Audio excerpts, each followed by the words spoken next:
Moradabad, Delhi road स्थित गागन नदी पर बना दशकों पुराना और जर्जर हो चुका पुल अब पूरी तरह से इतिहास बन चुका है। पिछले कुछ दिनों से जारी पुल के ध्वस्तीकरण का कार्य अब समाप्त हो गया है। पुल के अंतिम जर्जर ढांचे को भी ध्वस्त कर दिया गया है और अब इस महत्वपूर्ण मार्ग पर एक अत्याधुनिक हाई लोड क्षमता वाले नए पुल के निर्माण ने तेजी पकड़ ली है। ये पुल मुरादाबाद दिल्ली मार्ग पर यातायात की रीढ़ की हड्डी माना जाता था, लेकिन अपनी उम्र पूरी कर लेने के कारण ये लंबे समय से असुरक्षित घोषित था। पुल का टूटना एक युग का अंत है, लेकिन साथ ही ये दिल्ली और मुरादाबाद के बीच सफर को भविष्य में और भी तेज और सुगम बनाने की शुरुआत है।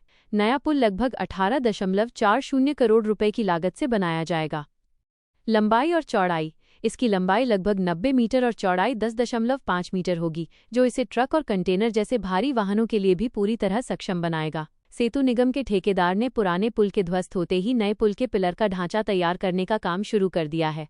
अधिकारियों ने इस नए सेतु को मार्च-दिसंबर 2027 तक पूरा करने का लक्ष्य रखा है। पुराने पुल के टूटने के बाद दिल्ली रोड का सारा यातायात अब पास के दूसरे पुल, नया पुल पर डाइवर्ट कर दिया गया है।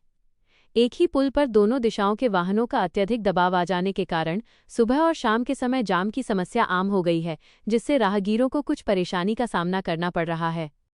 हालांकि सेतु निगम और यातायात पुलिस इस समस्या को कम करने के लिए लगातार प्रयास कर रहे हैं और सुगम आवागमन सुनिश्चित करने के लिए वैकल्पिक यातायात योजना पर काम कर रहे हैं। नया और आधुनिक गागन पुल मुरादाबाद के लिए एक बड़ी राहत साबित होगा, जो शहर के एंट्री पॉइंट पर यातायात के दबाव को कम करने और दिल्ली की ओर जाने वाले सफर को सुरक्षित बनाने में महत्वपूर्ण भूमिका निभाएगा।